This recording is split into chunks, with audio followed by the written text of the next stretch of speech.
Hello everyone, this is Neha. Welcome back to the channel. Hope you all are doing great. तो बच्चा, आज हम लोग करेंगे बीएसटी का हमारा चैप्टर नंबर 1।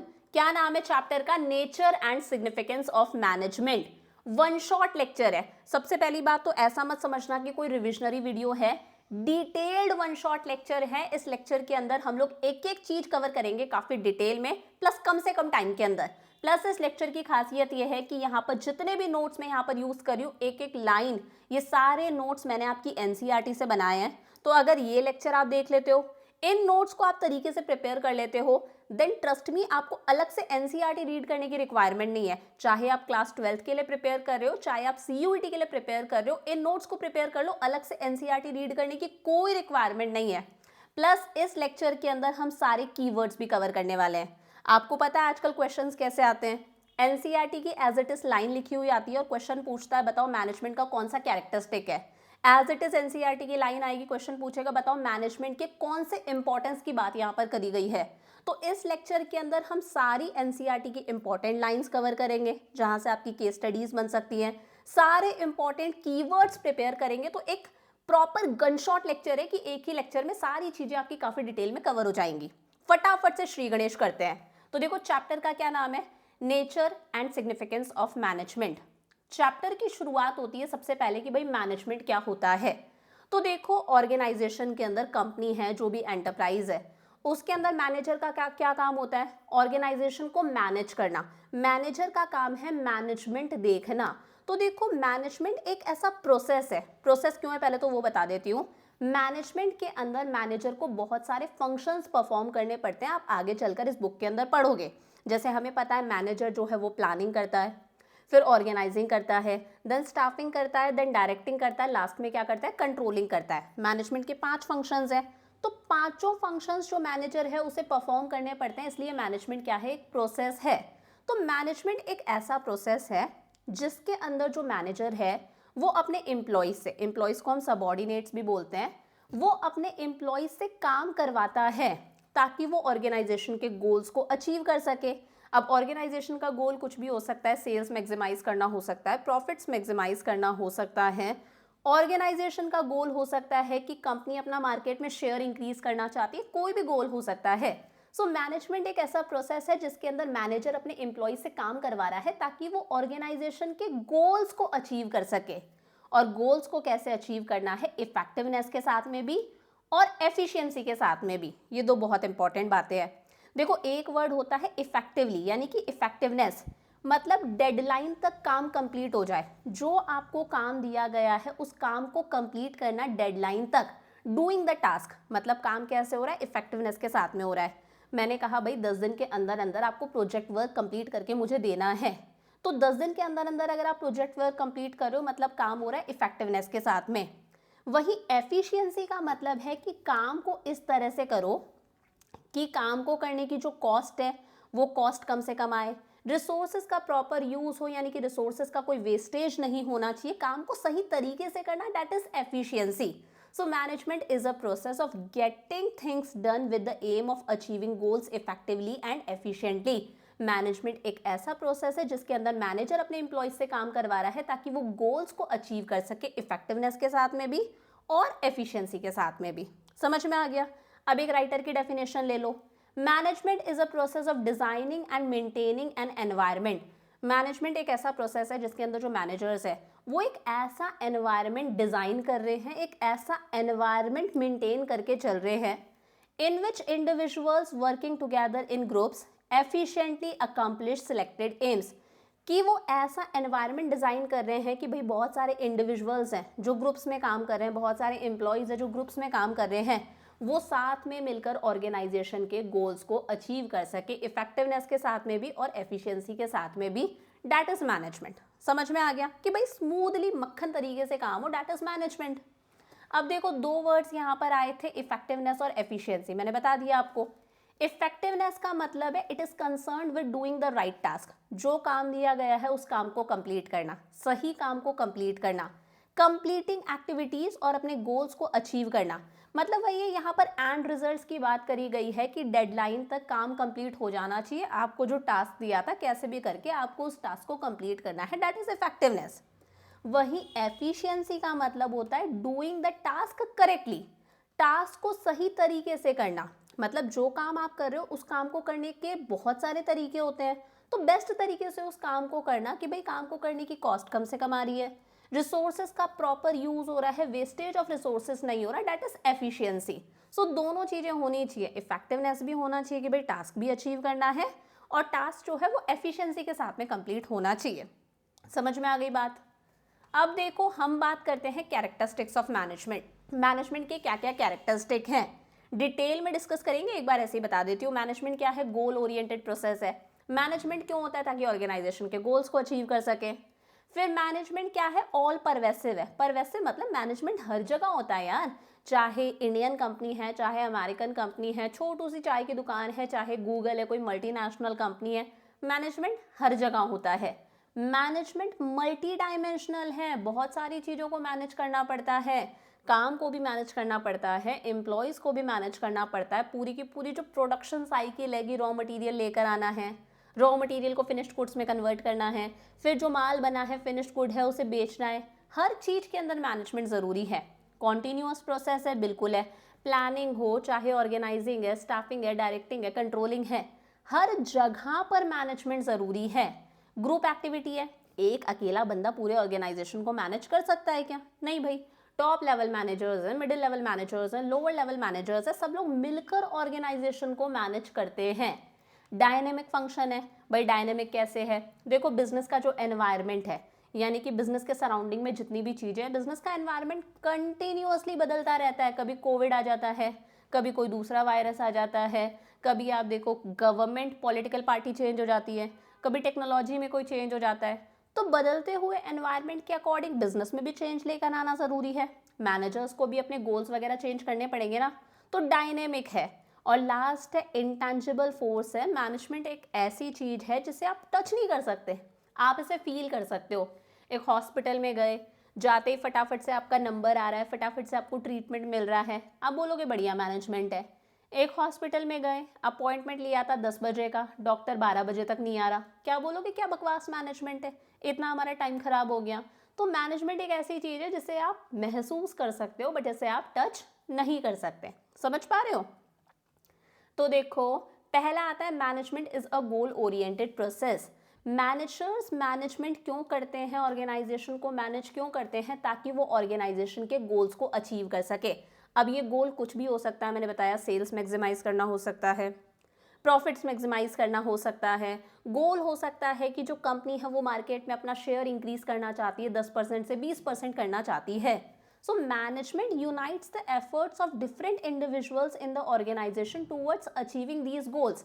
मैनेजर का काम है कि जितने भी इंडिविजुअल्स काम कर रहे हैं उनके एफर्ट्स को यूनाइट करना, इकट्ठा करना, कि भाई इनके एफर्ट्स की हेल्प से हम ऑर्गेनाइजेशन के गोल को अचीव करेंगे। Easy peasy. सेकेंड है management is all pervasive. Management हर जगह होता है। Activities involved in managing an enterprise are common to all organisations whether economic, social और पॉलिटिकल। वेरी इंपॉर्टेंट लाइन जो बहुत बार बोर्ड्स में पूछी जाती है। एज इट इज ये लाइन लिखकर आ जाएगी, क्वेश्चन पूछेगा बताओ मैनेजमेंट के कौन से कैरेक्टरिस्टिक की बात हो रही है। तो कुल मिलाकर इस लाइन का मतलब है कि भाई कैसा भी ऑर्गेनाइजेशन हो, चाहे वो इकोनॉमिक है कि मतलब उसका मकसद पैसा कमाना है, प्रॉफिट अर्निंग ऑर्गेनाइजेशन है, चाहे सोशल है कि पर्पस चैरिटी करना हो, कुछ भी करना हो, कोई टेम्पल वगैरह है ना, कुछ ट्रस्ट वगैरह की तरफ से है, चाहे पॉलिटिकल ऑर्गेनाइजेशन है, हर ऑर्गेनाइजेशन को मैनेज करना ज़रूरी है। मैनेजमेंट हर जगह पर होता है, छोटा ऑर्गेनाइजेशन, बड़ा ऑर्गेनाइजेशन, चाय की दुकान, चाहे मल्टीनेशनल कंपनी, प्राइवेट सेक्टर है, चाहे पब्लिक सेक्टर है, हर जगह पर मैनेजमेंट ज़रूरी है, चाहे वो इकोनॉमिक ऑर्गेनाइजेशन है, सोशल है, चाहे वो पॉलिटिकल है। ये बहुत इंपॉर्टेंट है, याद रखना। थर्ड आता है मैनेजमेंट इज मल्टी डायमेंशनल। भाई मैनेजमेंट एक कॉम्प्लेक्स एक्टिविटी है, कोई टुच्ची मुच्ची सी एक्टिविटी नहीं है, हर चीज़ को मैनेज करना पड़ता है। तो 3 चीज़ों को यहाँ पर मैनेज करना पड़ता है मैनेजर्स को। पहला है काम, काम के लिए तो ऑर्गेनाइजेशन बना है। दूसरा है पीपल, यानी कि जो एम्प्लॉयज़ वहाँ पर काम कर रहे हैं। और थर्ड आता है जितने भी ऑपरेशंस है, मतलब पूरा का पूरा प्रोडक्शन साइकिल की बात करी गई है। तो पहला है काम को मैनेज करना। मैनेजर्स का मेन एम ही क्या है कि ऑर्गेनाइजेशन के गोल्स को अचीव करना है। So management aims at achieving goals और अकम्प्लिशिंग टास्क। मैनेजमेंट का पहला पर्पस ही ये है कि हमें हमारे गोल्स अचीव करने हैं, टास्क को कंप्लीट करना है। मैनेजर्स मेक श्योर करते हैं कि वो टास्क को अकम्प्लिश करें इफेक्टिवली भी और एफिशिएंटली भी, मतलब टास्क डेडलाइन तक कंप्लीट भी करना है और काम को सही तरीके से करना है कि काम को करने की कॉस्ट कम से कम आए, तो काम को मैनेज करना। फिर है भाई लोगों को मैनेज करना। लोगों को मैनेज करना मतलब बोलते हैं ना सबसे टेढ़ा काम है लोगों को मैनेज करना, क्योंकि ऑर्गेनाइजेशन के अंदर बहुत सारे इंडिविजुअल्स काम करते हैं, बहुत सारे लोग काम करते हैं, कोई हरियाणा का है, कोई राजस्थान का है, कोई बैंगलोर का है, कोई तमिलनाडु का है, सब अलग अलग एनवायरनमेंट से आ रहे हैं, अलग अलग बैकग्राउंड से आ रहे हैं, सबकी अलग अलग नीड्स हैं। कोई पैसा चाहता है तो किसी के पास में पैसा है, कोई चाहता है कि यार मुझे तो एक रिकॉग्निशन मिले, यहाँ पर सब लोग मुझे जाने, आते जाते सलाम ठोक कर जाए, good morning sir, good afternoon sir, होता है ना। तो लोगों की नीड्स को दिमाग में रखना, taking care of employees individual needs. और जब आप एम्प्लॉयज की इंडिविजुअल नीड्स को पूरा कर रहे हो तो आपको ये भी दिमाग में रखना है कि यार ये जो बंदा है वो एक ग्रुप का पार्ट है। आप किसी एक के टूवर्ड्स बायस्ड नहीं हो सकते, भेदभाव नहीं कर सकते। आपको बंदे के इंडिविजुअल नीड्स पर फोकस करना है कि यार बंदे को प्रमोशन की रिक्वायरमेंट है, but you have to keep in mind कि वो बंदा एक ग्रुप का पार्ट है, हमें ग्रुप के अकॉर्डिंग भी चलना पड़ेगा। तो लोगों को मैनेज करना, और लास्ट है ऑपरेशंस को मैनेज करना, पूरे के पूरे प्रोडक्शन प्रोसेस को मैनेज करना। हमें पता है इनपुट्स लगते हैं, टेक्नोलॉजी लगती है, फिर उन इनपुट से क्या बनता है, आउटपुट बनता है।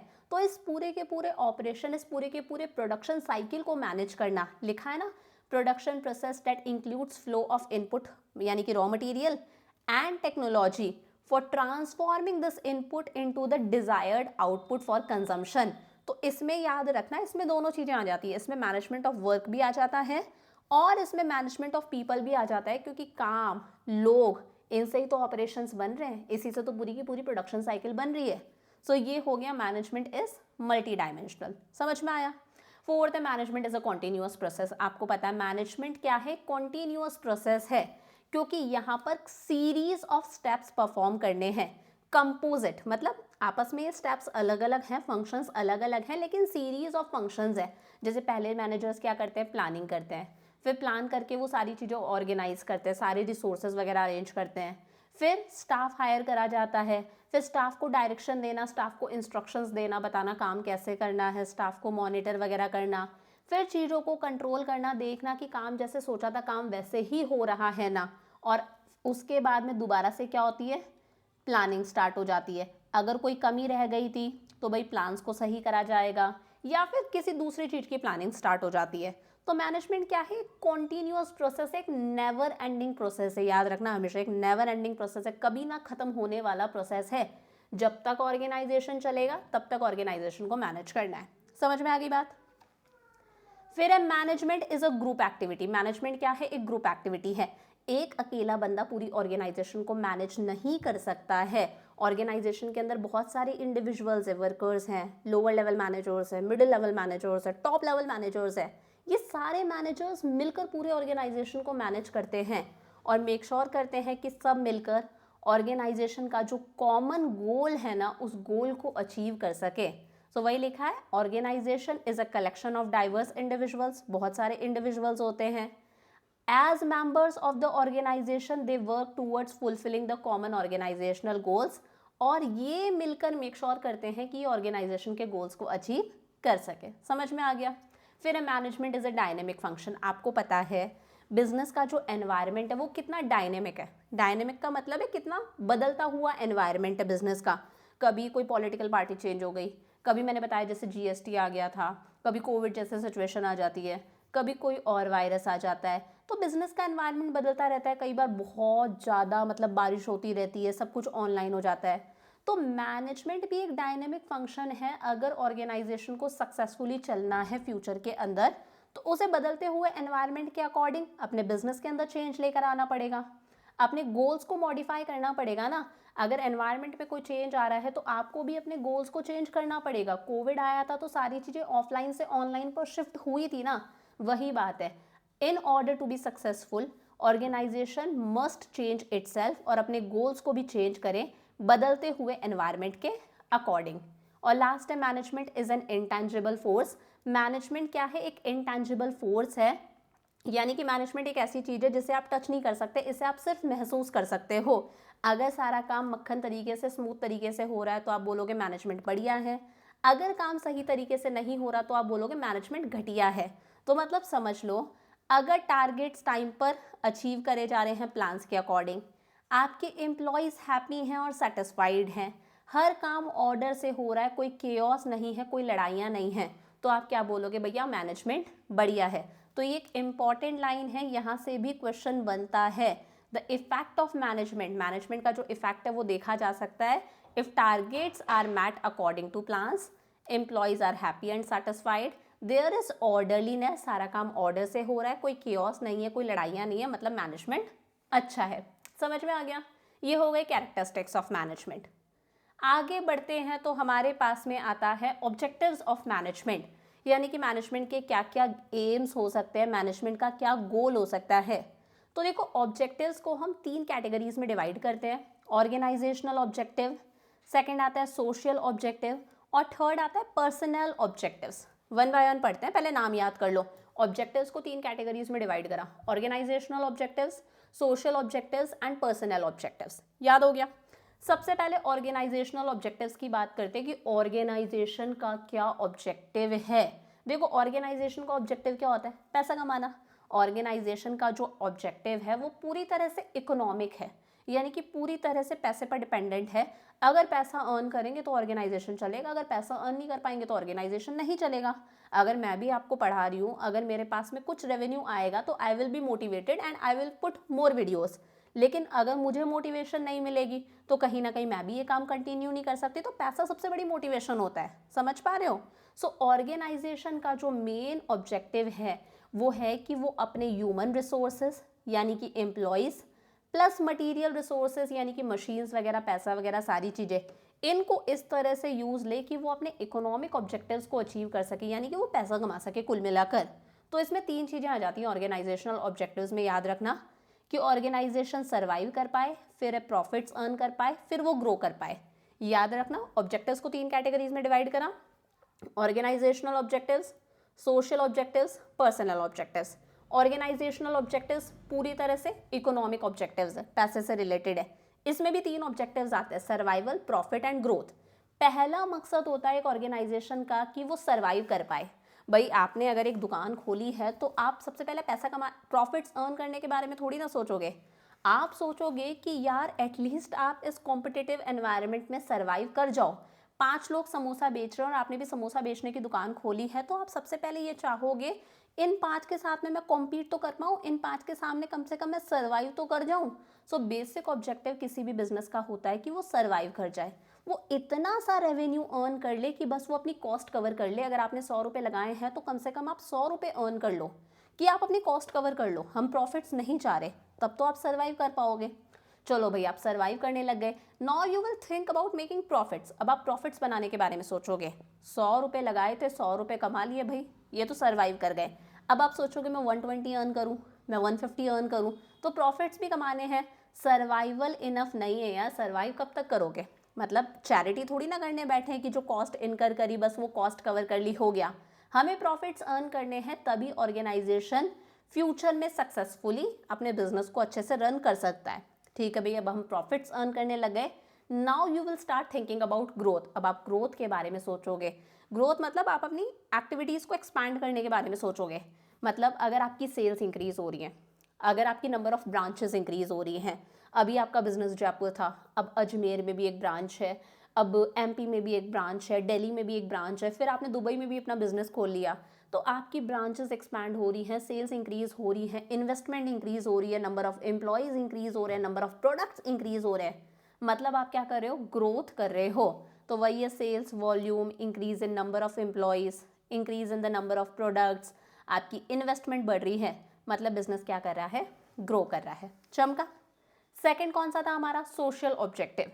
ये बहुत ही आसान सा है यार, कोई भी बिजनेस है सोसाइटी के अंदर ही चलता है, हर बिजनेस सोसाइटी में ही ऑपरेट करता है, बिजनेस सोसाइटी के ही रिसोर्सेज यूज़ कर रहा है। बिजनेस जो रॉ मटेरियल यूज़ कर रहा है वो अल्टीमेटली आ कहाँ से रहा है? सोसाइटी से आ रहा है, एनवायरनमेंट से आ रहा है। वो प्रोडक्ट बना के बेच भी किसको रहा है? सोसाइटी को ही बेच रहा है। सो बिजनेस की भी एक रिस्पॉन्सिबिलिटी बनती है कि वो सोसाइटी को कुछ ना कुछ बेनिफिट दे। हर बिजनेस की एक रिस्पॉन्सिबिलिटी है creation of benefit for society, कि वो सोसाइटी के लिए कोई ना कोई बेनिफिट क्रिएट करे, ये उसका एक ऑब्लिगेशन है, एक रिस्पॉन्सिबिलिटी है कि यार सोसाइटी के लिए कुछ ना कुछ करना है। क्योंकि आजकल लोग जो हैं वो बड़े शातिर हैं, बहुत स्मार्ट हैं, लोगों को पता है कि अगर बिजनेस हमारे लिए कुछ अच्छा नहीं करेगा तो लोग उस बिजनेस को चलने नहीं देंगे। मतलब लोग बहुत स्मार्ट हैं, लोग चाहते हैं कि यार वो पानी पूरी खा रहे हैं, ठीक है भाई 20 रुपए की पानी पूरी खाकर लोगों को पता है कि यार हमें पपड़ी मांगनी है लास्ट के अंदर, उन्हें पता है कि यार ये चीज़ सामने वाला करेगा, ये इसकी रिस्पॉन्सिबिलिटी है। तो वही ये बिजनेस की रिस्पॉन्सिबिलिटी है कि वो सोसाइटी के लिए कोई ना कोई बेनिफिट क्रिएट करे। जैसे सोसाइटी को अच्छी क्वालिटी के प्रोडक्ट्स बना के दे, वो भी रीजनेबल प्राइसेस पर। आप ज़्यादा चार्ज करोगे, कस्टमर दोबारा नहीं आएगा। समझ पा रहे हो? एम्प्लॉयमेंट अपॉर्चुनिटीज़ क्रिएट करना, स्पेशली जो अंडर प्रिविलेज्ड सेक्शन है सोसाइटी का। मैंने बहुत बार नोटिस करा है, जैसे मैक्स जाते हैं, लाइफस्टाइल जाते हैं, जूडियो वगैरह में भी, तो वहाँ पर जो एम्प्लॉयज़ काम कर रहे हैं वो डेफ एंड डम होते हैं, यानी कि उनके साथ में स्पीकिंग प्रॉब्लम होती है, हियरिंग प्रॉब्लम होती है। तो इस तरह के एम्प्लॉयज़ को भी नौकरी देना, एम्प्लॉयमेंट अपॉर्चुनिटीज़ क्रिएट करना, स्पेशली वीकर सेक्शन के या फिर वीकर लोगों के लिए जिनको वास्तव में उस चीज़ की रिक्वायरमेंट है। ऐसे प्रोडक्शन मेथड्स यूज़ करना जो एनवायरनमेंट फ्रेंडली हैं, या फिर बेसिक एम्यूनिटीज़, बेसिक फैसिलिटीज़। अगर आपका बहुत बड़ा बिजनेस है तो आपने स्कूल खुलवा दिया, हॉस्पिटल्स, हेल्थ केयर सेंटर्स वगैरह खुलवा दिए, तो सोसाइटी के लिए कुछ ना कुछ बेनिफिट क्रिएट करना, वो सोशल ऑब्जेक्टिव्स हो गए। और लास्ट है पर्सनल ऑब्जेक्टिव्स। पूरी तरह से ये पर्सनल ऑब्जेक्टिव्स ये पूरी तरह से जो है हमारे एम्प्लॉयज़ से रिलेटेड हैं। एम्प्लॉयज़ की नीड्स को पूरा करना। हमें पता है ऑर्गेनाइजेशन में बहुत सारे एम्प्लॉयज़ होते हैं, सबकी अलग अलग पर्सनालिटी है, सब अलग अलग बैकग्राउंड से आए हैं, अलग अलग जगह से आए हैं। अगर एक ही जगह से आए हैं तो भी उनका फैमिली बैकग्राउंड अलग अलग होता है ना। सबके अलग अलग एक्सपीरियंसेस है, सबका अलग अलग ऑब्जेक्टिव है। कोई पैसा चाहता है, कोई फेम चाहता है ऑर्गेनाइजेशन के अंदर। तो ये सब ऑर्गेनाइजेशन का पार्ट बने अपनी अपनी इंडिविजुअल नीड्स को सेटिस्फाई करने के लिए। ये सब ऑर्गेनाइजेशन के लिए थोड़ी ना आए हैं, ये तो पैसा कमाने आए हैं, इंडिविजुअल नीड्स को सेटिस्फाई करने आए हैं।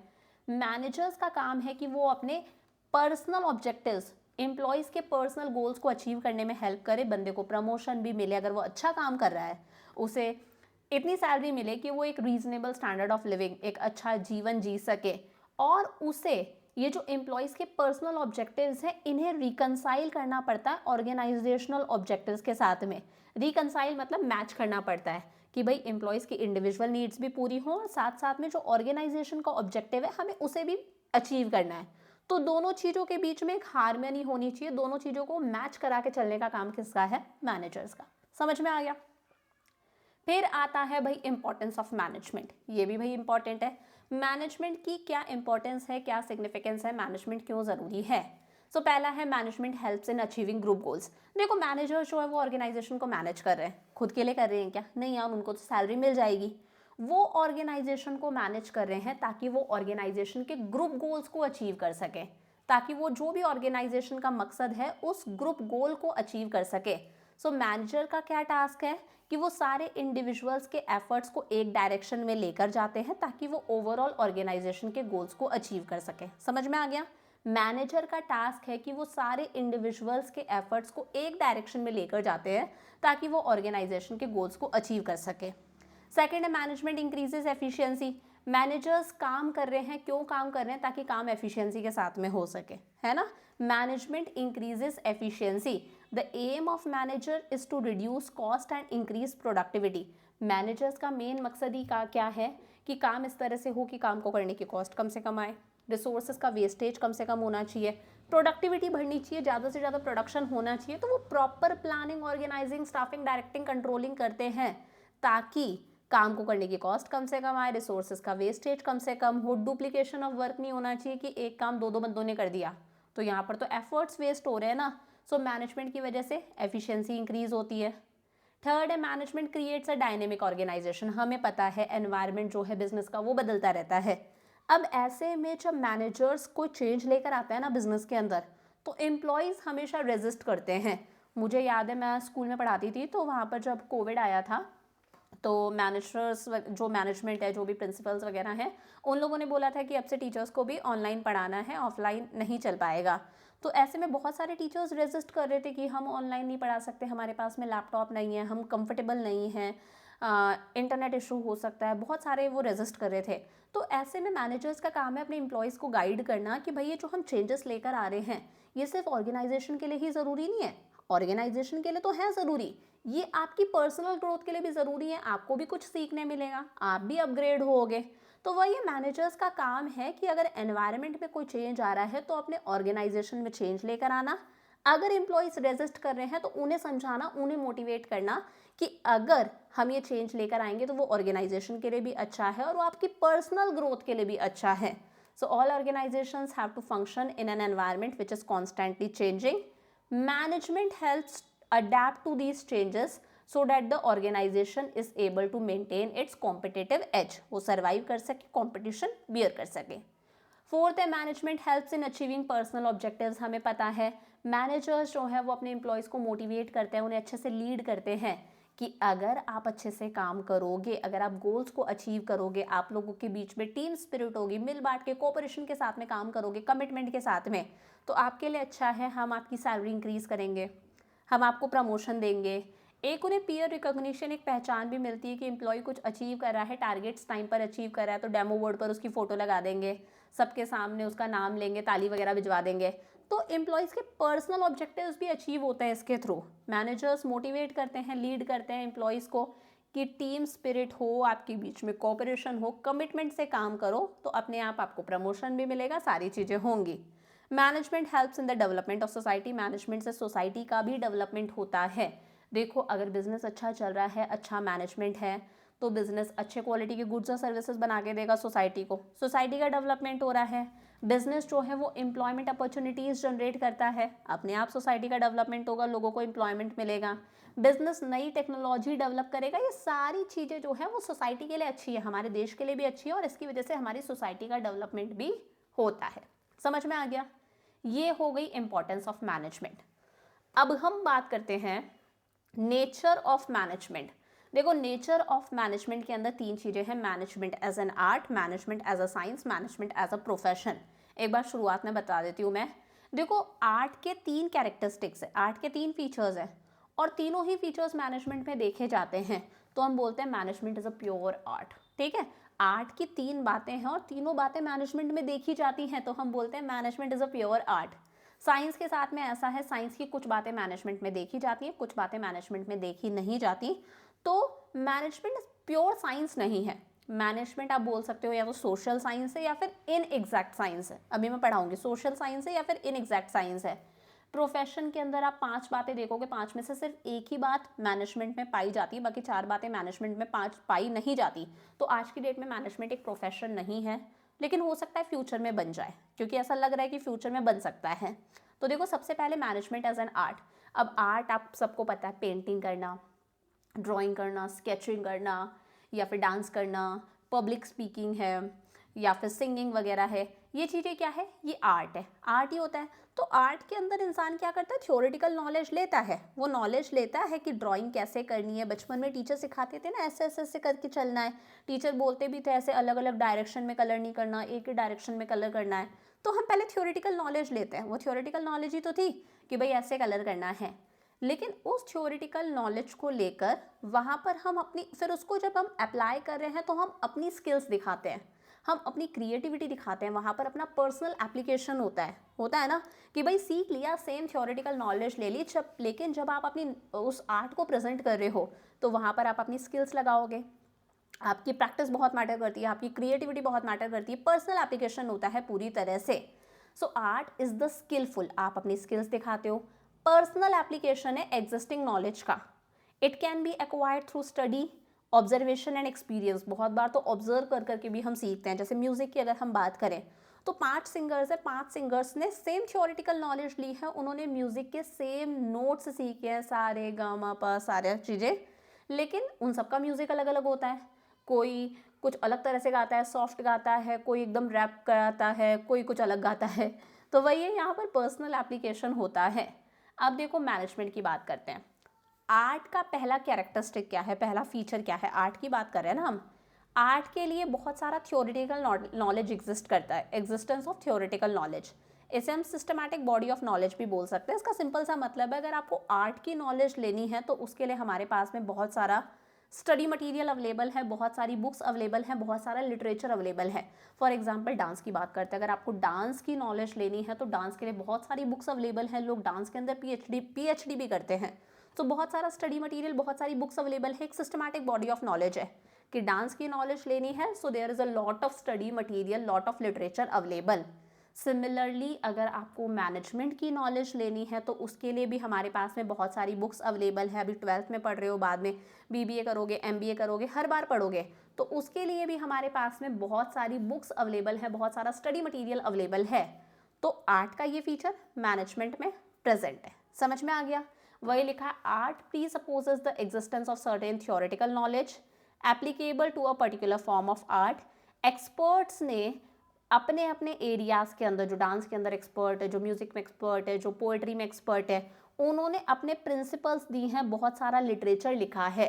सेम ऐसे ही अगर आपको मैनेजमेंट की पढ़ाई करनी है, चाहे मैनेजमेंट की किसी भी फील्ड की बात कर लो, फाइनेंस की बात कर लो, मार्केटिंग की बात कर लो, ह्यूमन रिसोर्स मैनेजमेंट की बात कर लो, उसके लिए भी बहुत सारा स्टडी मटीरियल अवेलेबल है।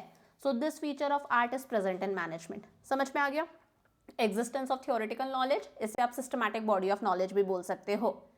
सेकेंड है पर्सनलाइज्ड एप्लीकेशन। अब देखो आर्ट के अंदर ऐसा है कि आपने बेसिक नॉलेज ले ली, लेकिन यहाँ पर पर्सनलाइज्ड एप्लीकेशन होता है, आप उस चीज़ को प्रेजेंट अपने पर्सनल तरीके से करोगे।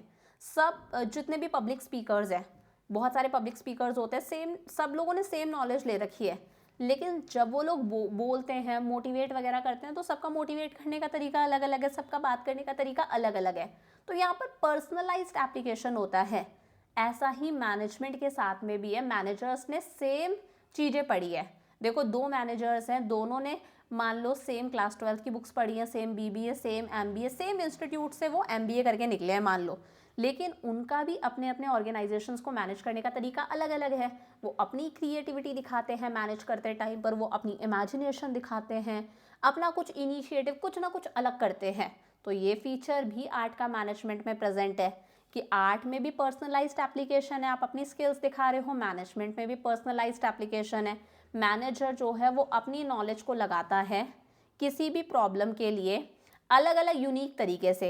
एक अच्छा जो मैनेजर होता है वो एक कॉम्बिनेशन यूज़ करता है, वो प्रैक्टिस भी करता है, अलग अलग ऑर्गेनाइजेशंस को मैनेज कर रहा है, वो अपनी क्रिएटिविटी, अपनी इमेजिनेशन, अपना इनिशिएटिव, अपना इनोवेशन कुछ नया करता है ऑर्गेनाइजेशन को मैनेज करने के लिए। Personalised application. थर्ड है based on practice and creativity. Art तो पूरी तरह से प्रैक्टिस और क्रिएटिविटी पर बेस्ड है। मुझे याद है कि जब तक मैं शायद 12th में या फिर ग्रेजुएशन भी कर रही थी, तब तक बहुत अच्छा खासा मैं पेंटिंग करती थी, अच्छी खासी ड्राइंग वगैरह करती थी। ठीक है, उसके बाद मैं टीचिंग के अंदर आए और सारी चीज़ें छोड़ दी। अब मैं शायद उतनी अच्छी ड्राइंग और पेंटिंग नहीं कर सकती।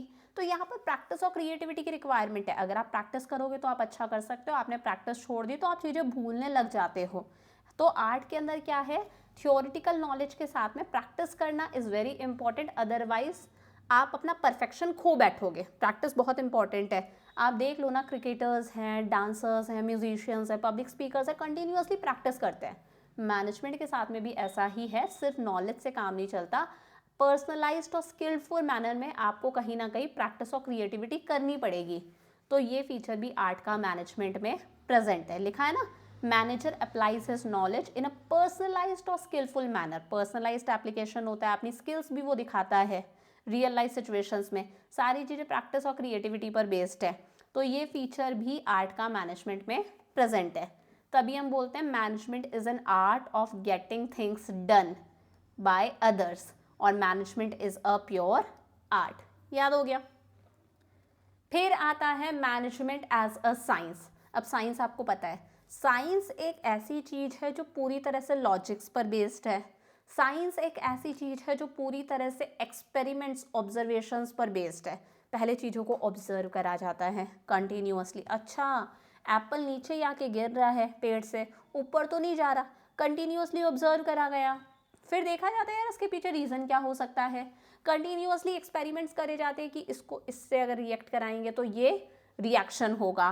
तो जो साइंस है वो पूरी तरह से किस पर बेस्ड है, लॉजिक्स पर बेस्ड है, एक्सपेरिमेंट्स पर बेस्ड है, ऑब्जर्वेशंस पर बेस्ड है, फैक्ट्स पर बेस्ड है, और यूनिवर्सल एप्लीकेबिलिटी है। इंडिया में करो, यूएसए में करो, साइंस सेम है। वहाँ पर भी एप्पल नीचे ही गिरता है, यहाँ पर भी एप्पल नीचे ही गिरेगा। So science is a systematic and organized body of knowledge जहाँ पर कुछ जनरल ट्रूथ्स की बात करी गई है, कुछ लॉजिकली ऑब्जर्व्ड फाइंडिंग्स की हम बात करते हैं, सारी चीज़ें लॉजिक्स पर बेस्ड है। तो देखो साइंस का पहला फीचर है सिस्टमैटाइज्ड बॉडी ऑफ नॉलेज। अगर आपको साइंस की नॉलेज लेनी है तो साइंस के लिए बहुत सारा स्टडी मटेरियल अवेलेबल है। पढ़ते ही हैं फिजिक्स, केमिस्ट्री, मैथ्स, आप क्लास 11, 12 ना बचपन से पढ़ते आ रहे हो, 6, 7 से पढ़ते आ रहे हो, और आप चाहे मास्टर्स कर लो, बहुत सारा स्टडी मटेरियल अवेलेबल है। तो अगर आपको साइंस की नॉलेज लेनी है so there is a systematic study material available to ऑलिश acquire knowledge of science. Similarly अगर आपको मैनेजमेंट की पढ़ाई करनी है तो मैनेजमेंट की अपनी थ्योरीज हैं, पढ़ रहे हो आप, मैनेजमेंट के अपने प्रिंसिपल्स हैं, अगले चैप्टर में पढ़ोगे। मैनेजमेंट की पढ़ाई करने के लिए भी हमारे पास में बहुत सारा स्टडी मटेरियल अवेलेबल है। So this feature of science is present in management. अब यहाँ से आपके एग्जाम में एक लाइन उठकर आती है, एज इट इज लिखा हुआ आएगा, management has its own vocabulary and managers need to communicate with one another with the help of a common vocabulary। Management की अपनी एक वोकैबुलरी है, अपनी टर्म से आप देख लो, मैनेजमेंट जब पढ़ रहे हो आप ये BST तो अलग अलग वर्ड्स आ रहे हैं ना, तो इसकी अपनी एक वोकैबुलरी है, और मैनेजर्स जब आपस में एक दूसरे से बात करते हैं तो वो एक कॉमन वोकैबुलरी, सेम तरह के वर्ड्स यूज़ करते हैं जो उन्हें आपस में समझ में आ रहे हैं। तो ये क्या है, क्योंकि मैनेजमेंट से रिलेटेड बहुत सारा स्टडी मटेरियल अवेलेबल है तो उन्हें उस वोकैबुलरी की नॉलेज है। तो अगर ऐसा कुछ भी लिखा हुआ आता है तो समझ जाना कहाँ किसकी बात करी गई है, मैनेजमेंट एज ए साइंस की बात करी गई है, और उसका भी पहला पॉइंट है सिस्टमैटिक बॉडी ऑफ नॉलेज। याद रहेगा, ये लाइन याद रखनी है। अगला आता है प्रिंसिपल्स बेस्ड ऑन एक्सपेरिमेंटेशन। अब देखो साइंस के प्रिंसिपल्स तो ऐसे रातों रात नहीं बने। साइंस के प्रिंसिपल्स कैसे बने हैं, कंटिन्यूसली चीज़ों को ऑब्जर्व करा गया है, एक्सपेरिमेंट्स वगैरह करे गए हैं, तब जाके साइंस के प्रिंसिपल्स मिले हैं। तो साइंस के जो प्रिंसिपल्स हैं वो ऐसे ही नहीं बने, एक्सपेरिमेंट्स पर बेस्ड हैं। साइंस के प्रिंसिपल्स किस पर बेस्ड है, एक्सपेरिमेंट्स पर बेस्ड है, कंटिन्यूसली चीज़ों को ऑब्जर्व करा गया है, फिर एक्सपेरिमेंट्स करे गए हैं, वो भी कंट्रोल्ड सिचुएशंस के अंदर अंदर। अगर हम मैनेजमेंट की बात करें तो मैनेजमेंट के प्रिंसिपल्स भी ऐसे ही नहीं बने। आप नेक्स्ट चैप्टर जो है प्रिंसिपल्स ऑफ मैनेजमेंट, उसमें मैनेजमेंट के प्रिंसिपल्स पढ़ोगे, वो मैनेजमेंट के प्रिंसिपल्स ऐसे कोई रातों रात थोड़ी ना बने हैं। कंटिन्यूसली मैनेजर्स ने, जो भी थिंकर्स थे, उन्होंने अलग अलग ऑर्गेनाइजेशन में चीज़ों को ऑब्जर्व करा है, फिर रिपीटेडली उन्होंने भी एक्सपेरिमेंट्स करे, तब जाके मैनेजमेंट के प्रिंसिपल्स बने। बहुत सारे प्रिंसिपल्स हैं, डिवीजन ऑफ वर्क है, सिंपल सा डिवीजन ऑफ वर्क की ऑर्गेनाइजेशन में आप सारा का सारा काम एक ही पर्सन से नहीं करवा सकते, काम को डिवाइड कर दो और अलग अलग बंदे से अलग अलग काम करवाओ। इको वाला इको पढ़ाएगा, BST वाला BST पढ़ाएगा, अकाउंट्स वाला अकाउंट्स पढ़ाएगा, डिवीजन ऑफ वर्क है। तो कंटिन्यूसली चीज़ों को ऑब्जर्व करके प्रिंसिपल्स बनाए गए हैं। लेकिन ऐसा है कि मैनेजर्स जो हैं, जो मैनेजमेंट है, वो ह्यूमन बींग्स के साथ में डील करता है, एम्प्लॉयज़ के साथ में डील करता है, और एम्प्लॉयज़ के बिहेवियर को आप एडवांस में प्रिडिक्ट नहीं कर सकते ना। हमारे बिहेवियर को हम एडवांस में प्रिडिक्ट नहीं कर सकते।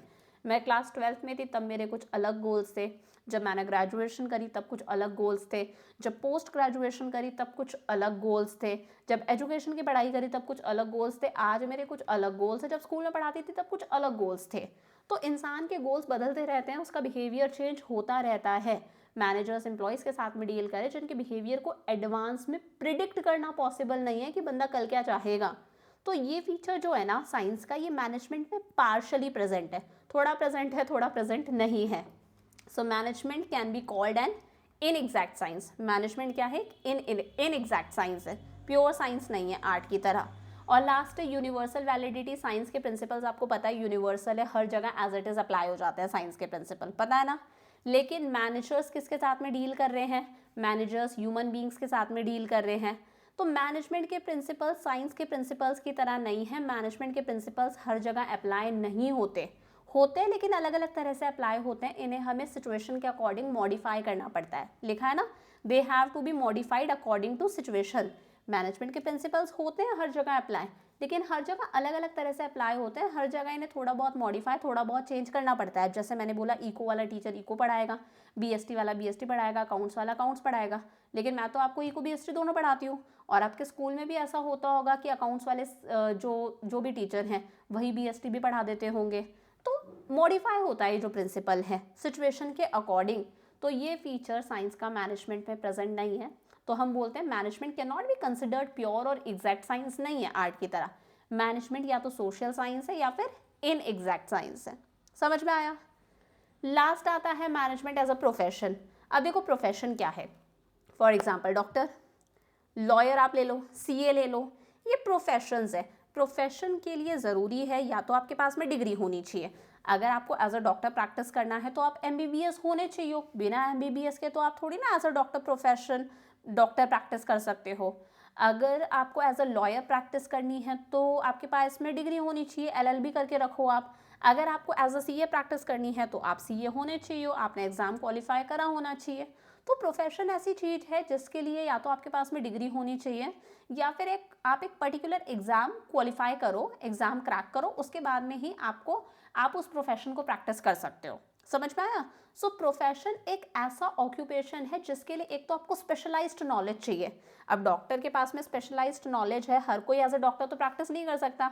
मैं तो एज अ डॉक्टर प्रैक्टिस नहीं कर सकती ना, पता नहीं क्या कर दूंगी, ठीक है। आप तो एज अ डॉक्टर प्रैक्टिस नहीं कर सकते। स्पेशलाइज्ड नॉलेज होनी चाहिए, आपके पास में ट्रेनिंग भी होनी चाहिए, और एंट्री रेस्ट्रिक्टेड है। हर कोई डॉक्टर नहीं बन सकता, हर कोई लॉयर नहीं बन सकता, हर कोई सीए नहीं बन सकता, हर कोई सीएस नहीं बन सकता। या तो डिग्री हो या फिर एग्जाम को क्वालिफाई करो, तभी आप उस प्रोफेशन को प्रैक्टिस कर सकते हो। ये प्रोफेशन होता है, क्योंकि स्पेशलाइज्ड नॉलेज और ट्रेनिंग की बहुत रिक्वायरमेंट है। तो देखो प्रोफेशन के 5 फीचर्स है।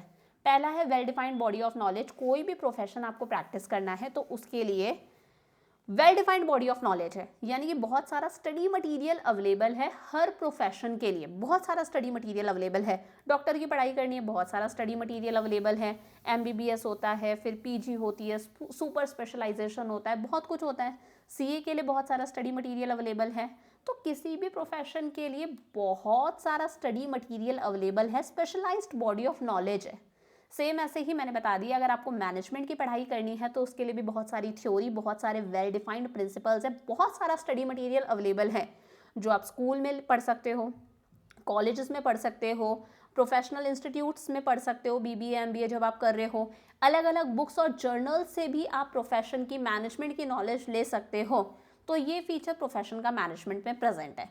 प्रोफेशन के लिए भी स्टडी मटेरियल, बहुत सारी बुक्स वगैरह अवेलेबल हैं, तो मैनेजमेंट की पढ़ाई के लिए भी बहुत सारा स्टडी मटेरियल अवेलेबल है। पहला फीचर प्रेजेंट है। सेकेंड है रिस्ट्रिक्टेड एंट्री। अगर आपको कोई भी प्रोफेशन प्रैक्टिस करना है तो उसकी एंट्री रिस्ट्रिक्टेड है। या तो आप एग्जाम क्वालिफाई करो या फिर आपके पास में डिग्री होनी चाहिए। बताया ना, अगर आपको डॉक्टर बनना है तो एमबीबीएस होने चाहिए। अगर आपको एज अ सीए प्रैक्टिस करनी है तो एग्जाम क्वालिफाई करना ज़रूरी है। तो ऐसा है प्रोफेशन के साथ में, एंट्री रेस्ट्रिक्टेड है। हर कोई उस प्रोफेशन को प्रैक्टिस नहीं कर सकता, डिग्री या फिर एग्जाम को क्वालिफाई करना ज़रूरी है। लेकिन अगर आपको किसी कंपनी का मैनेजर बनना है तो आप मैनेजर बन सकते हो, चाहे आप 10वीं फेल ही क्यों ना हो। समझ में आ गया? कंपनी किसी को भी मैनेजर अपॉइंट कर सकती है, चाहे वो इंसान 10th फेल ही क्यों ना हो। कोई लीगल रिस्ट्रिक्शन नहीं है कि एमबीए ही कंपनी का मैनेजर बनेगा। ऐसा कोई रिस्ट्रिक्शन नहीं है कि बंदे के पास में एमबीए की डिग्री है तो ही वो मैनेजर बनेगा। There is no legal restriction on appointment of a manager.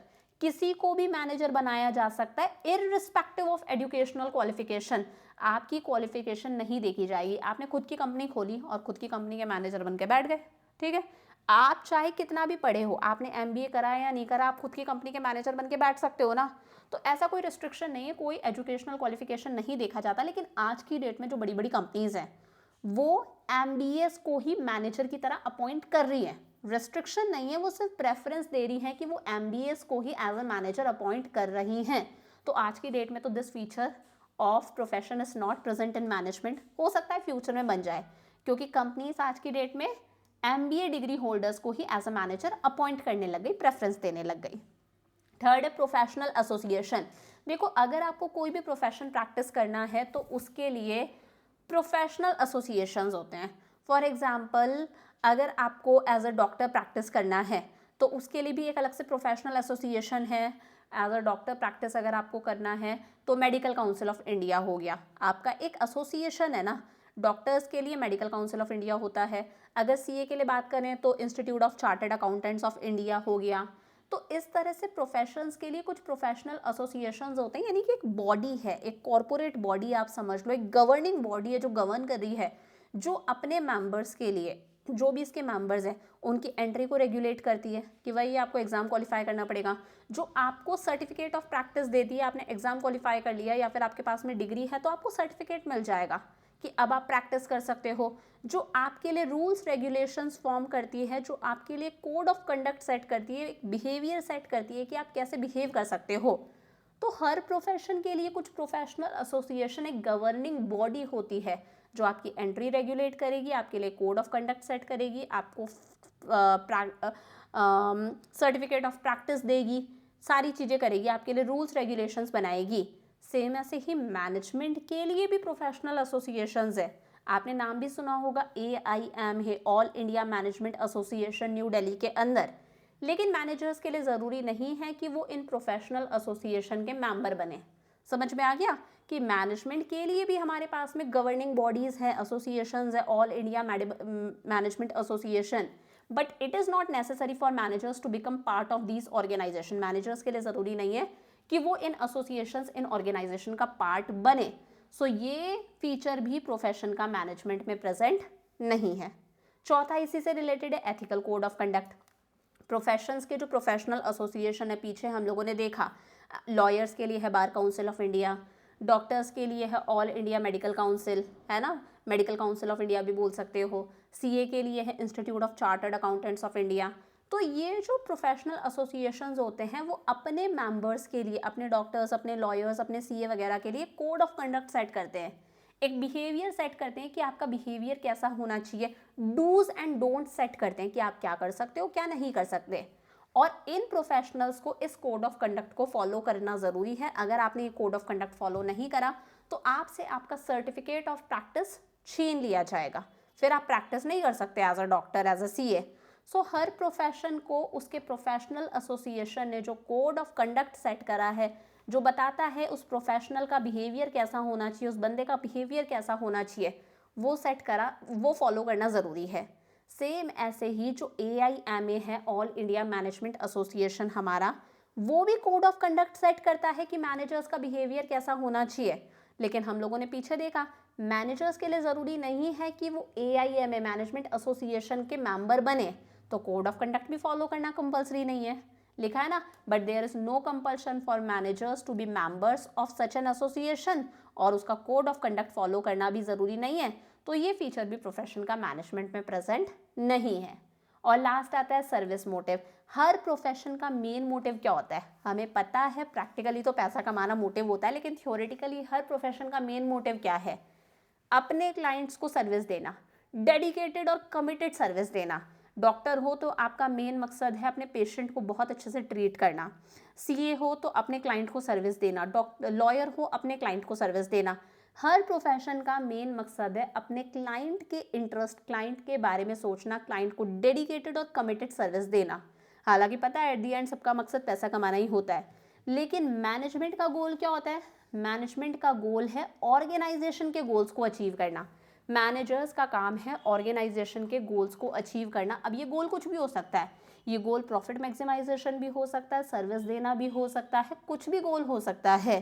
So management का मेन गोल क्या है, ऑर्गेनाइजेशन के गोल्स को अचीव करना। लेकिन प्रोफेशन का मेन एम क्या है, क्लाइंट्स को डेडिकेटेड और कमिटेड सर्विसेज देना। तो ये फीचर भी प्रोफेशन का मैनेजमेंट में प्रेजेंट नहीं है। सो आज की डेट में तो management is not a profession, future में ज़रूर बन सकता है। समझ में आ गया। अब हम बात करते हैं लेवल्स ऑफ मैनेजमेंट। मैनेजमेंट के लेवल्स की बात कर रहे हैं। देखो, ऑर्गेनाइजेशन में हमें पता है बहुत सारे इंडिविजुअल्स काम करते हैं या नहीं करते हैं, बहुत सारे इंडिविजुअल्स। हर बंदे की अपनी एक रिस्पॉन्सिबिलिटी है, हर कोई अपना अपना अलग अलग काम कर रहा है।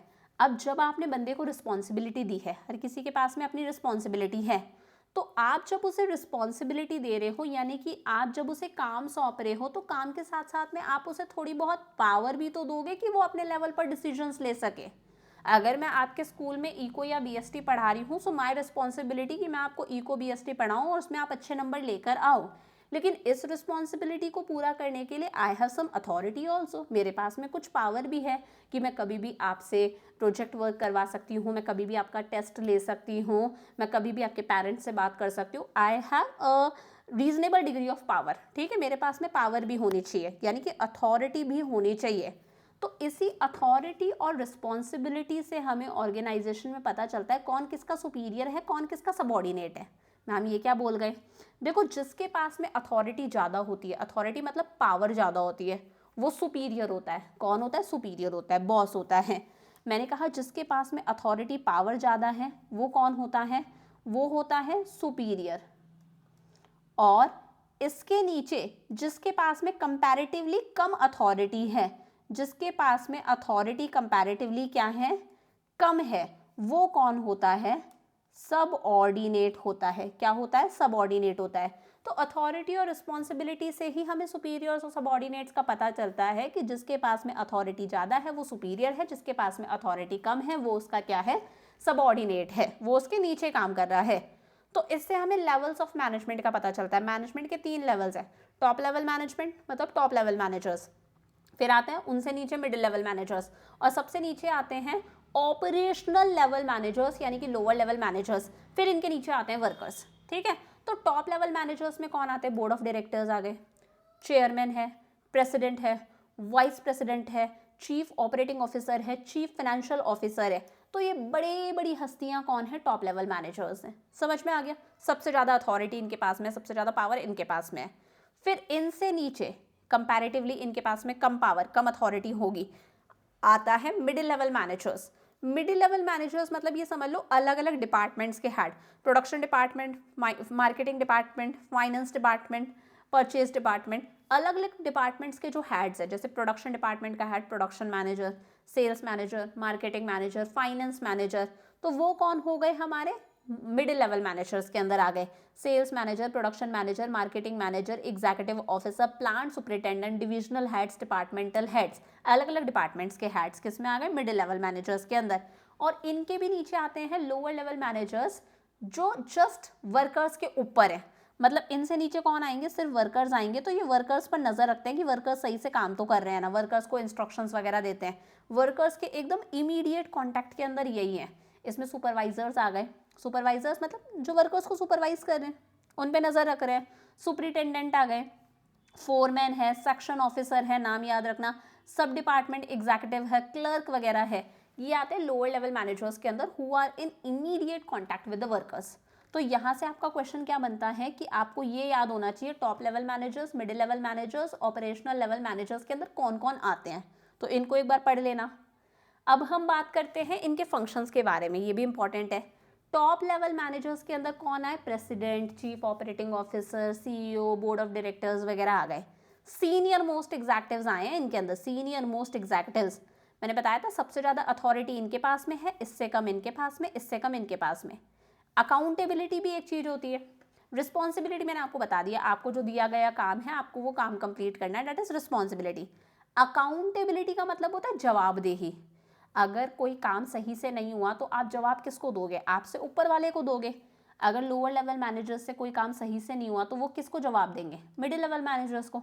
इनसे कोई काम सही से नहीं हुआ वो इसे जवाब देंगे। ऊपर वाला ही पूछता है ना काम सही से क्यों नहीं हुआ।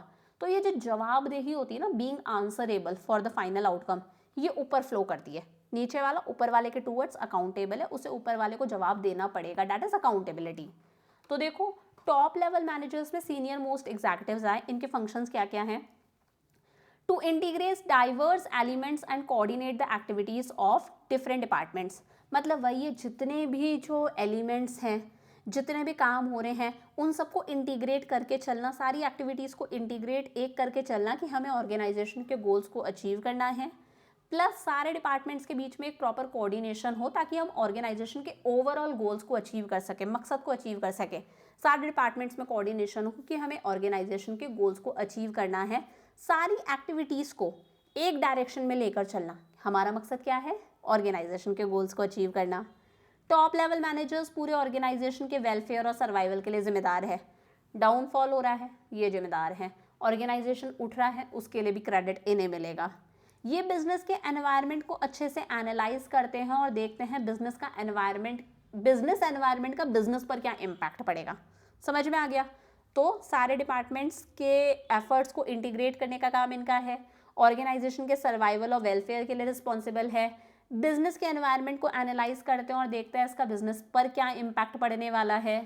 ऑर्गेनाइजेशन के लिए गोल्स और स्ट्रेटजीज फॉर्म करते हैं, ऑर्गेनाइजेशन के लिए प्लान्स पॉलिसीज बनाते हैं। इनफैक्ट ये बिजनेस की हर एक्टिविटी के लिए रिस्पॉन्सिबल है। बिजनेस के सारे कामों के लिए यही रिस्पॉन्सिबल है, बिजनेस की एक्टिविटीज़ का सोसाइटी पर क्या इम्पैक्ट पड़ रहा है, हर चीज़ के लिए जिम्मेदार है। कल को अगर कुछ गलत हो जाता है, बिजनेस कुछ गलत कर देता है, तो सबसे पहले किससे पूछोगे आप? टॉप लेवल मैनेजर्स से जाकर ही पूछोगे या वर्कर्स रिस्पॉन्सिबल होंगे? टॉप लेवल मैनेजर्स रिस्पॉन्सिबल होंगे।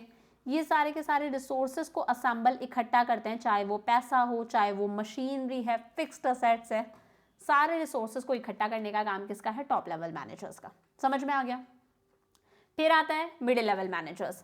अब देखो, टॉप लेवल मैनेजर्स, इससे नीचे कौन है? मिडिल लेवल मैनेजर्स, इससे नीचे कौन है? ऑपरेशनल लेवल यानी कि लोअर लेवल मैनेजर्स, फिर नीचे वर्कर्स आते हैं। तो मिडिल लेवल मैनेजर्स एक लिंक है जो टॉप लेवल मैनेजर्स और लोअर लेवल मैनेजर्स को जोड़ रही है।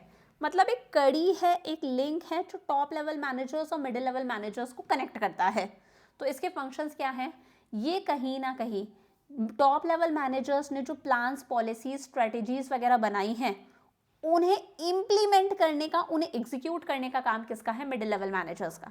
लिखा है ना, they are responsible for implementing and controlling plans and strategies developed by top management. Top managers ने तो प्लान्स वगैरह बना दिए, उन्हें एग्जीक्यूट, इंप्लीमेंट करने का काम किसका है? मिडिल लेवल मैनेजर्स का। Interpret the policies framed bye top management.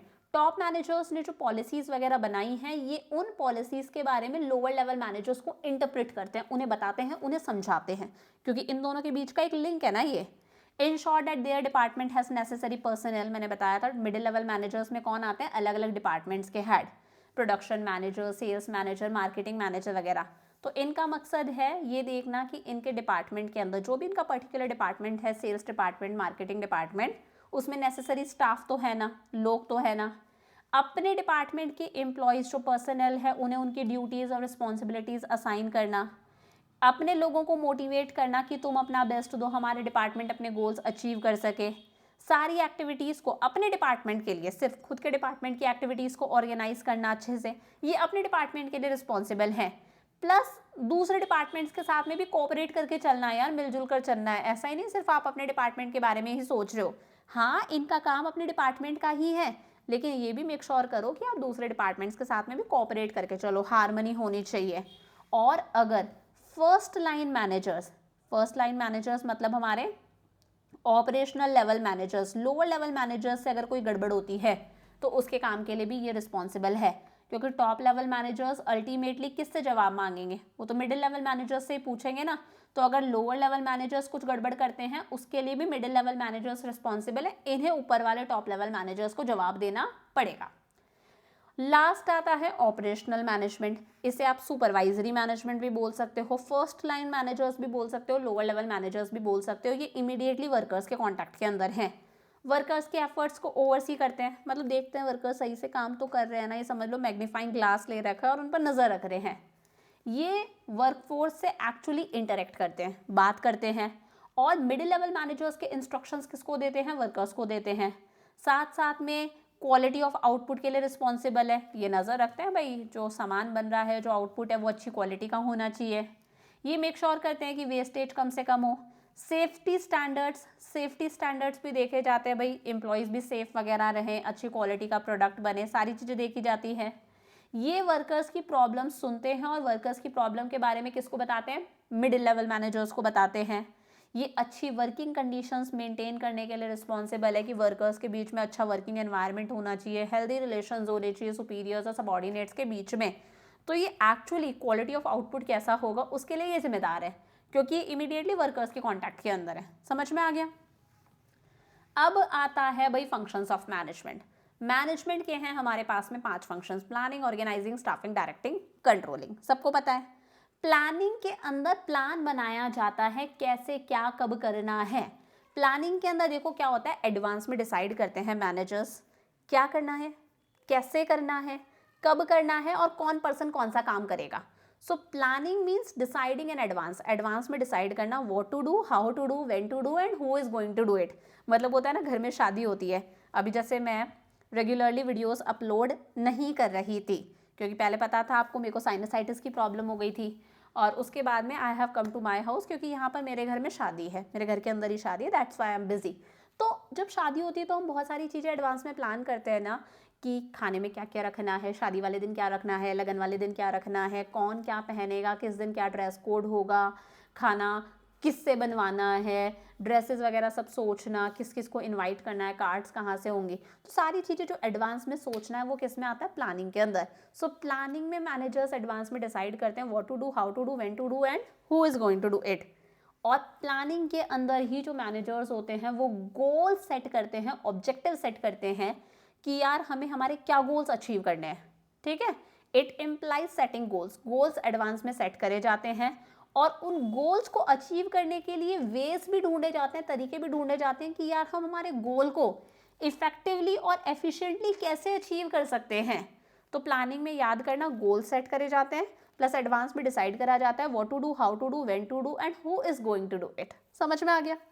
Second step आता है ऑर्गेनाइजिंग, सारी चीज़ों को ऑर्गेनाइज करना, क्योंकि अगर आपको काम करना है then you have to arrange all the resources, you have to arrange finance यानी कि financial resources, you have to arrange machinery मतलब physical resources, you have to arrange employees यानी कि पर्सनल, ठीक है, पर्सनल रिसोर्सेज।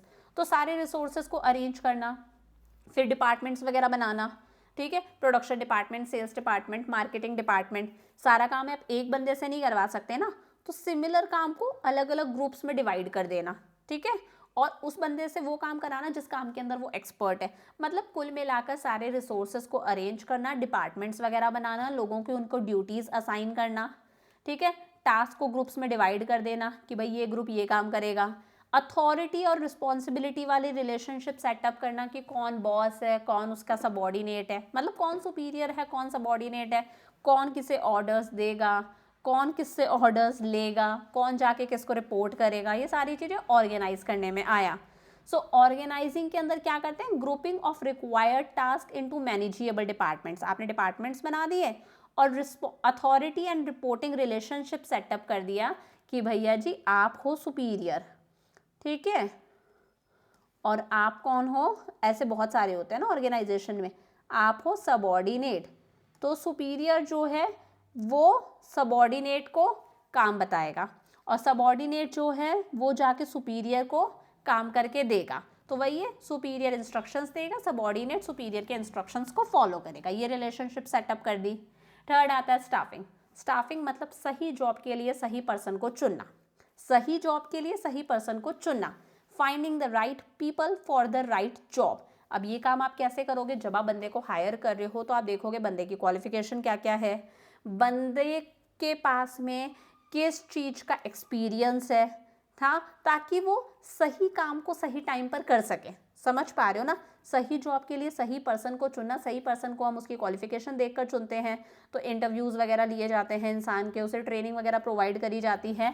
तो राइट पीपल जिसके पास में सही क्वालिफिकेशन है वो सही प्लेस पर सही टाइम पर अवेलेबल होना चाहिए उस काम को करने के लिए।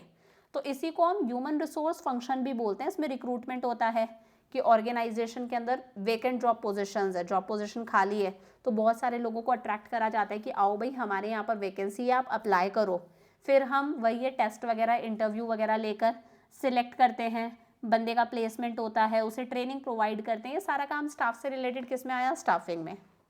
अब स्टाफ आ गया तो स्टाफ को काम करवाना है तो उसे डायरेक्शन देनी पड़ेगी, उसे बताना तो पड़ेगा कि तुझे क्या काम करना है, काम कैसे करना है।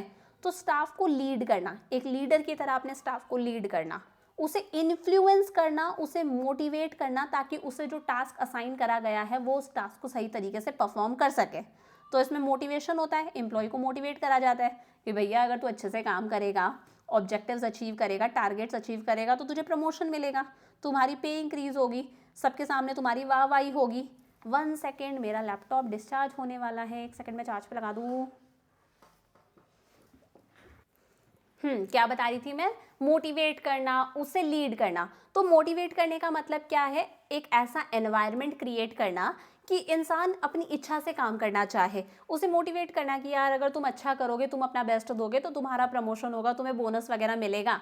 सो motivating workers means creating an environment. आपने एक ऐसा एनवायरनमेंट क्रिएट कर दिया कि बंदा अपनी इच्छा से काम कर रहा है, जो काम आप उससे करवाना चाहते हो, उसे लीड करना, उसे इन्फ्लुएंस करना कि भाई जैसे तेरा लीडर चाहता है तू भी वैसे ही काम करे। लीडर कौन है? मैनेजर है। जैसे मैनेजर काम कर रहा है तुम भी वैसे ही काम करो। एम्प्लॉय के साथ में कम्युनिकेट करना, उसको सुपरवाइज करना, उस पर नजर रखना, ये सारी चीजें किस में आई? डायरेक्टिंग के अंदर। और लास्ट आता है कंट्रोलिंग। ये लास्ट फंक्शन है मैनेजमेंट का। देखो जब हम प्लानिंग करते हैं ना, तो प्लानिंग के अंदर ही हम स्टैंडर्ड सेट कर देते हैं, यानी कि हम लोगों ने प्लानिंग के अंदर ही क्या करें? टारगेट सेट कर दिया कि ये हमारा टारगेट है, हमें ये अचीव करना है। प्लानिंग में स्टैंडर्ड्स मतलब टारगेट सेट करे जाते हैं। अब टारगेट सेट कर दिया कि इस मंथ के अंदर 1000 एसी प्रोड्यूस करने हैं, 1000 एसी प्रोड्यूस करने हैं इस महीने के अंदर अंदर। फिर एक्चुअली वर्कर्स ने काम करा तो आपने उनकी एक्चुअल परफॉर्मेंस को मेजर करा। अब एक्चुअली मान लो वर्कर्स ने सिर्फ 900 एसीज ही प्रोड्यूस करे। अब आप एक्चुअल को स्टैंडर्ड यानी कि टारगेट्स के साथ में कंपेयर करोगे, देखोगे यार 100 एसी कम प्रोड्यूस करे गए हैं। फिर करेक्टिव एक्शन लोगे ताकि अगली बारी से जो डिफरेंस है ये डिफरेंस ना आए। देखोगे यार कमी कैसे रह गई, हमने 1000 का टारगेट सेट करा था, 900 एसीज ही कैसे प्रोड्यूस करें, कहाँ कमी रह गई, उन कमियों को दूर करना, ये सारी चीज़ें किस में आ गई? कंट्रोलिंग के अंदर। हो गया इजी पीजी। लास्ट टॉपिक आता है इस चैप्टर का कोऑर्डिनेशन। अब देखो कोऑर्डिनेशन का मतलब होता है सारी एक्टिविटीज को सिंक करके चलना। ये मैं आपको एग्जांपल के थ्रू बताती हूँ। मान लो ग्रुप डांस हो रहा है। अब ग्रुप डांस के अंदर अगर एक का हाथ लेफ्ट हैंड ऊपर जा रहा है तो सबके लेफ्ट हैंड ऊपर जाने चाहिए, एक का राइट हैंड नीचे आ रहा है तो सबके राइट हैंड नीचे आने चाहिए। तब हम बोलेंगे हाँ भाई कोऑर्डिनेशन बैठ रहा है। अब मान लो एक का ये हाथ ऊपर जा रहा है, एक का ये हाथ ऊपर जा रहा है, एक का ये नीचे आ रहा है, एक का ये नीचे आ रहा है, क्या बोलेंगे हम? कोऑर्डिनेशन ही नहीं है, लगता है प्रैक्टिस नहीं करी। तो कोऑर्डिनेशन का मतलब होता है तालमेल बैठाना, कि सब कुछ एक साथ चले। मान लो आप ये वीडियो देख रहे हो, तो ये वीडियो देखते टाइम पर मेरी वीडियो और ऑडियो दोनों सेम है ना, सिंक कर रही है ना, साथ में है। ऐसा तो नहीं है कि वीडियो आगे चल रही है और जो ऑडियो है वो 2 सेकंड पीछे चल रहा है। अगर ऐसा चलेगा तो आप कंफ्यूज हो जाओगे, आप बोलोगे ऑडियो और वीडियो सिंक नहीं कर रहा। तो सिंक करना चाहिए, तालमेल बैठना चाहिए। तो मैनेजर्स जो हैं वो अलग अलग ऑर्गेनाइजेशन में जितनी भी एक्टिविटीज़ है, जितने भी डिपार्टमेंट्स हैं, उन सबकी एक्टिविटीज़ को सिंक करके चलते हैं। सबके बीच में एक सिंक्रोनाइजेशन होता है। तो सबको सिंक करके चलना, सारी एक्टिविटी सारे डिपार्टमेंट्स को एक साथ लेकर चलना, सबके बीच में एक प्रॉपर तालमेल होना चाहिए, एक हार्मनी होनी चाहिए, वही किसमें आता है? कोऑर्डिनेशन के अंदर। So the process by which managers synchronizes the activities of different departments, वो प्रोसेस जिसके थ्रू मैनेजर्स जो हैं वो अलग अलग डिपार्टमेंट्स की एक्टिविटीज को सिंक करते हैं, उसे कोऑर्डिनेशन बोला जाता है। इसमें एक लाइन इंपॉर्टेंट है, it is the force that binds all other functions of management. एक ऐसा फोर्स है जो मैनेजमेंट के हर फंक्शन को बाइंड करके चलता है, बांध के चलता है। It is the common thread that runs through all the activities such as purchase, production, sales and finance to ensure continuity in the working of the organization। ये बहुत इंपॉर्टेंट लाइन है आपकी NCERT से, एक केस स्टडी में बन सकती है। एक ऐसा कॉमन थ्रेड है, एक धागा है जिसके अंदर परचेज, प्रोडक्शन, सेल्स, फाइनेंस सारे डिपार्टमेंट्स पिरोए हुए हैं। मतलब एक धागा है जिसके अंदर अलग अलग मोती है, ये प्रोडक्शन का मोती है, परचेज का मोती है, सेल्स का मोती है, फाइनेंस का मोती है। मतलब एक कॉमन थ्रेड है जिसके थ्रू अंदर ये सारे फंक्शंस आ जाते हैं कि भाई सारे फंक्शंस को एक साथ में करना है, सारी एक्टिविटीज को सिंक करने का काम क्या है? कोऑर्डिनेशन है। समझ में आया? तो देखो तालमेल बैठाना मतलब कोऑर्डिनेट करना। कोऑर्डिनेशन क्या क्या इसके कैरेक्टरिस्टिक है? Coordination integrates group efforts, groups के एफर्ट्स को इंटीग्रेट करना यानी कि एक करना, कि भाई सबके एफर्ट्स को एक करके हमें ऑर्गेनाइजेशन के गोल को अचीव करना है। यूनिटी इन एक्शन, कि सारे लोग जो सारे एम्प्लॉयज़ हैं वो एक डायरेक्शन में जाएं कि हमें ऑर्गेनाइजेशन के कॉमन गोल को अचीव करना है। कंटिन्यूस प्रोसेस है, चाहे मैनेजर्स प्लानिंग करे, ऑर्गेनाइजिंग करे, स्टाफिंग, डायरेक्टिंग, कंट्रोलिंग, कुछ भी करे, कोऑर्डिनेशन तो हर जगह ज़रूरी है। ऑल परवेसिव है, हर ऑर्गेनाइजेशन में तालमेल ज़रूरी है। हर मैनेजर की रिस्पॉन्सिबिलिटी है, top level managers middle level managers के साथ में कोऑर्डिनेट कर रहे हैं, मिडिल लेवल मैनेजर्स ऊपर वाले top level managers, lower level managers दोनों के साथ में कोऑर्डिनेट कर रहे हैं, और lower level managers middle level managers और वर्कर्स के साथ में कोऑर्डिनेट तालमेल बैठा रहे हैं। डेलिबरेट फंक्शन है, मैनेजर्स जानबूझकर कोऑर्डिनेशन फंक्शन परफॉर्म करते हैं, बिना कोऑर्डिनेशन के काम ही नहीं चल सकता, बिना तालमेल के काम बैठ ही नहीं सकता। तो देखो कोऑर्डिनेशन इंटीग्रेट्स ग्रुप एफर्ट्स। क्या है? कोऑर्डिनेशन के अंदर जो मैनेजर्स हैं वो इतने सारे जो अनरिलेटेड डाइवर्स इंटरेस्ट वाले काम हैं, मतलब इतने सारे जो अलग अलग काम हैं, अलग अलग इंडिविजुअल्स अलग अलग काम कर रहे हैं, उस सब कामों को एक करना, ठीक है, सबके एफर्ट्स को इंटीग्रेट करना, एक करना, ताकि आप ऑर्गेनाइजेशन के कॉमन गोल्स को अचीव कर सको, दैट इज कोऑर्डिनेशन। तो कोऑर्डिनेशन के अंदर सारे ग्रुप्स के एफर्ट्स को इंटीग्रेट करा जाता है, एक करा जाता है।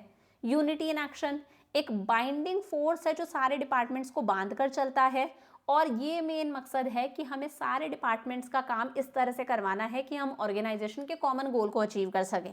ऐसा नहीं है परचेज वाला सिर्फ परचेज के बारे में ही सोच रहे हैं, बाकी सब भाड़ में जाए।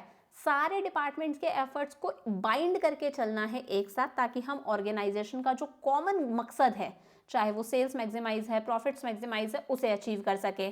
कॉन्टिन्यूअस यानी कि वन टाइम फंक्शन है, प्लानिंग स्टेज से स्टार्ट होता है और कंट्रोलिंग तक चलता है, कंट्रोलिंग के बाद में दोबारा किसी और चीज़ की प्लानिंग होती है। तो ये क्या है, एक कंटिन्यूअस फंक्शन है, यानी कि वन टाइम फंक्शन नहीं है, नेवर एंडिंग प्रोसेस है ये। ऑल पर वैसे वे सारे मैनेजर्स कोऑर्डिनेशन फंक्शन परफॉर्म करते हैं। It is required at all levels of management, क्योंकि हर लेवल ऑफ मैनेजमेंट दूसरे लेवल ऑफ मैनेजमेंट पर डिपेंडेंट है। It is the responsibility of all managers, ये हर मैनेजर की रिस्पॉन्सिबिलिटी है। टॉप लेवल मैनेजर्स किसके साथ में कोऑर्डिनेट करेंगे, अपने सबऑर्डिनेट्स यानी कि मिडिल लेवल मैनेजर्स के साथ में। मिडिल लेवल मैनेजर्स किसके साथ में कोऑर्डिनेट करके चलेंगे, टॉप लेवल मैनेजर्स और फर्स्ट लाइन यानी कि लोअर लेवल मैनेजर्स के साथ में। और लोअर लेवल मैनेजर्स यानी कि ऑपरेशनल लेवल मैनेजर्स जो हैं वो किसके साथ में कोऑर्डिनेट करके चलेंगे, वर्कर्स के साथ में, कि अच्छी वर्किंग कंडीशंस हो, उनके साथ में तालमेल बैठा के चलेंगे। Coordination is a deliberate function. देखो ये फंक्शन ऐसा है जो जानबूझकर मैनेजर्स परफॉर्म करते हैं, क्योंकि जब तक कोऑर्डिनेशन नहीं होगा, तालमेल नहीं बैठेगा, आप ऑर्गेनाइजेशन के गोल्स को अचीव नहीं कर सकते, ऑर्गेनाइजेशन स्मूथली चल ही नहीं सकता। सो कॉन्शियसली डेलिबरेटली मतलब जानबूझकर मैनेजर्स जो हैं वो कोऑर्डिनेशन फंक्शन परफॉर्म करते हैं। A manager has to coordinate the efforts of different people in a conscious and deliberate manner. जानबूझकर कॉन्शियसली वो कोऑर्डिनेशन फंक्शन परफॉर्म कर रहे हैं। समझ में आ गया। सो कभी भी कैरेक्टरिस्टिक्स लिखने को आए, ये सारी इंपॉर्टेंट बातें आपको दिमाग में रखनी है। अब आता है last importance of coordination. Coordination क्यों जरूरी है? देखो छोटे ऑर्गेनाइजेशन में तो फिर भी चल जाता है, लेकिन जैसे जैसे ऑर्गेनाइजेशन बड़ा होने लगता है, ग्रो करने लगता है, तो कोऑर्डिनेशन की इंपॉर्टेंस फील होती है। अभी हम पढ़ेंगे। जब ऑर्गेनाइजेशन के अंदर फंक्शनल डिफरेंशिएशन है, यानी कि बहुत सारे फंक्शंस के लिए अलग अलग डिपार्टमेंट्स हैं, production department, marketing department, finance department, हर फंक्शन का आपने अलग अलग डिपार्टमेंट बना रखा है, तब कोऑर्डिनेशन ज़रूरी है। स्पेशलाइजेशन, जब ऑर्गेनाइजेशन में बहुत सारे स्पेशलाइज्ड एक्सपर्ट्स हो, जैसे हॉस्पिटल के अंदर अलग अलग स्पेशलाइज्ड एक्सपर्ट्स होते हैं ना, कोई कार्डियोलॉजिस्ट है, कोई डर्मेटोलॉजिस्ट है, कोई न्यूरोलॉजिस्ट है, कोई यूरोलॉजिस्ट है, तब कोऑर्डिनेशन ज़रूरी है। कैसे? देखो पहला है growth in size.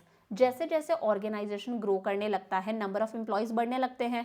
Number of employees बढ़ने लगते हैं तो हमें पता है हर एम्प्लॉय अलग अलग बैकग्राउंड से आया है, हर किसी के अपने अपना इंटरेस्ट है, हर कोई अलग, हर किसी का अपना अपना पर्पस है ना ऑर्गेनाइजेशन को ज्वाइन करने का। तो उन सब के बीच में एक कोऑर्डिनेशन होना चाहिए, एक तालमेल होना चाहिए।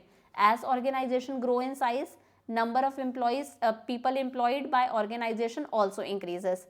ऑर्गेनाइजेशन की एफिशिएंसी तभी इंक्रीज होगी जब इन इंडिविजुअल्स के बीच में एक हार्मनी हो, ये लोग मिलजुल कर कोऑपरेट करके काम करें, एक साथ काम करें, इनके बीच में कोऑर्डिनेशन हो, तभी ऑर्गेनाइजेशन अपने गोल्स को अचीव कर सकता है। तो जब ऑर्गेनाइजेशन ग्रो कर रहा है, नंबर ऑफ एम्प्लॉयज बढ़ रहे हैं, नंबर ऑफ एम्प्लॉयज के बीच में कोऑर्डिनेशन होना जरूरी है। समझ में आ गया। सेकेंड है फंक्शनल डिफरेंशिएशन। हमें पता है ऑर्गेनाइजेशन में अलग अलग डिपार्टमेंट्स होते हैं, अलग अलग फंक्शंस के बेसिस पर डिपार्टमेंट्स होते हैं। प्रोडक्शन वाला department production department, marketing department human resource department जो एम्प्लॉयज़ के साथ में डील कर रहा है, फाइनेंस डिपार्टमेंट जो पैसों में डील कर रहा है। अब हर डिपार्टमेंट के अपने अपने ऑब्जेक्टिव्स है। जैसे फाइनेंस डिपार्टमेंट का ऑब्जेक्टिव है कि भाई रेवेन्यू बढ़ना चाहिए, प्रॉफिट बढ़ना चाहिए। प्रोडक्शन वाले का मकसद है कि भाई प्रोडक्शन ज़्यादा से ज़्यादा हो और अच्छी क्वालिटी का प्रोडक्ट बने। मार्केटिंग वाले चाहते हैं कि हमारे प्रोडक्ट की सेल्स इंक्रीज हो। ह्यूमन रिसोर्स वाले चाहते हैं कि भाई हमारे पास में अच्छे एम्प्लॉयज़ हो, सस्ते में हमें एम्प्लॉयज़ मिल जाए। हर डिपार्टमेंट के अपने ऑब्जेक्टिव्स है, अपना अपना काम करने का तरीका है। तो ये डिपार्टमेंट्स के बीच में भी तो आपस में कॉन्फ्लिक्ट्स हो सकते हैं, केओस, लड़ाइयाँ हो सकती है। इनकी एक्टिविटीज़ को कोऑपरेट करना भी ज़रूरी है, आपस में मिलजुल कर हार्मनी होना ज़रूरी है। और लास्ट है स्पेशलाइजेशन। बड़े बड़े ऑर्गेनाइजेशन में बहुत सारे स्पेशलाइज्ड एक्सपर्ट्स होते हैं जो अपने अपने काम के अंदर एक्सपर्ट हैं। Cardiologist, paediatrician, neurologist, urologist, dermatologist. हर कोई सोचता है हम ही बादशाह हैं, हर कोई सोचता है कि यार हम ही क्वालिफाइड हैं, हम ही एकदम शेर हैं, हम ही सामने वाले को इवेल्युएट कर सकते हैं, हम ही सामने वाले को जज कर सकते हैं, हम ही डिसाइड कर सकते हैं हमारे अकॉर्डिंग क्या करना है क्या नहीं करना। मतलब ये दूसरे के एडवाइस भी नहीं लेंगे क्योंकि इन्हें लगता है यार हम ही बादशाह है। तो वही है, ऑर्गेनाइजेशन के अंदर बहुत सारे स्पेशलाइज्ड एक्सपर्ट्स होते हैं जिन्हें लगता है हम ही सामने वाले को जज कर सकते हैं, हम ही सारी चीज़ें डिसाइड कर सकते हैं, हमें दूसरे की एडवाइस लेने की रिक्वायरमेंट नहीं है। कोऑर्डिनेशन ज़रूरी है ताकि ये जो इंडिपेंडेंट लोग हैं इनके ओपिनियंस आपस में रिकंसाइल हो सके। रिकंसाइल मतलब मेल खा सके, इनके बीच में कोऑर्डिनेशन होना ज़रूरी है, नहीं तो ये सिर्फ अपने बारे में सोचेंगे, ये दूसरों के सजेशंस नहीं लेंगे, ऑर्गेनाइजेशन में केओस हो सकते हैं, लड़ाइयाँ हो सकती है। सीए को लगेगा मैं ही सही डिसीजंस ले रहा हूँ, किसी और मैनेजर को लगेगा मैं ही सही डिसीजंस ले रहा हूँ। तो इनके बीच में इनके ओपिनियंस मैच करने चाहिए, that's why coordination is very important. समझ में आया? तो पूरा चैप्टर हम लोगों ने काफ़ी डिटेल के अंदर कवर कर लिया, मैंने हर चीज़ आपको बता दी। प्लस मैंने अभी आपको बताया कि जितने भी नोट्स हैं सारे आपके प्रॉपर एनसीईआरटी के नोट्स हैं, आपको अलग से एनसीईआरटी रीड करने की रिक्वायरमेंट नहीं है। तो अगर आप ये नोट्स पढ़ना चाहते हो, आप चाहो तो वीडियो से भी आप पढ़ सकते हो, अगर आपको प्रिंट आउट वगैरह निकलवाना है तो ये सारे नोट्स आपको एप्लीकेशन पर मिल जाएंगे, आप एप्लीकेशन से कलेक्ट कर सकते हो। आपको मैं डिस्क्रिप्शन के अंदर लिंक डाल दूंगी या फिर आप प्ले स्टोर पर चेक कर लेना नेहा जांगिड़ क्लासेस डाल के, तो ये सारे नोट्स आप वहाँ से एक्सेस कर सकते हो। प्रॉपर एनसीईआरटी नोट्स है। लेक्चर अगर अच्छा लगा डिटेल में मैम ने वन शॉट के अंदर हर चीज़ कवर कर दी, तो इस लेक्चर को अपने फ्रेंड्स के साथ में शेयर कर देना, it will give me a lot of motivation. I will see you in next class. हम लोग हमारा नेक्स्ट चैप्टर करेंगे principles of management one shot के अंदर, तब तक यहाँ तक का कंप्लीट करके रखना। I will see you next class. Lots of love, bye bye.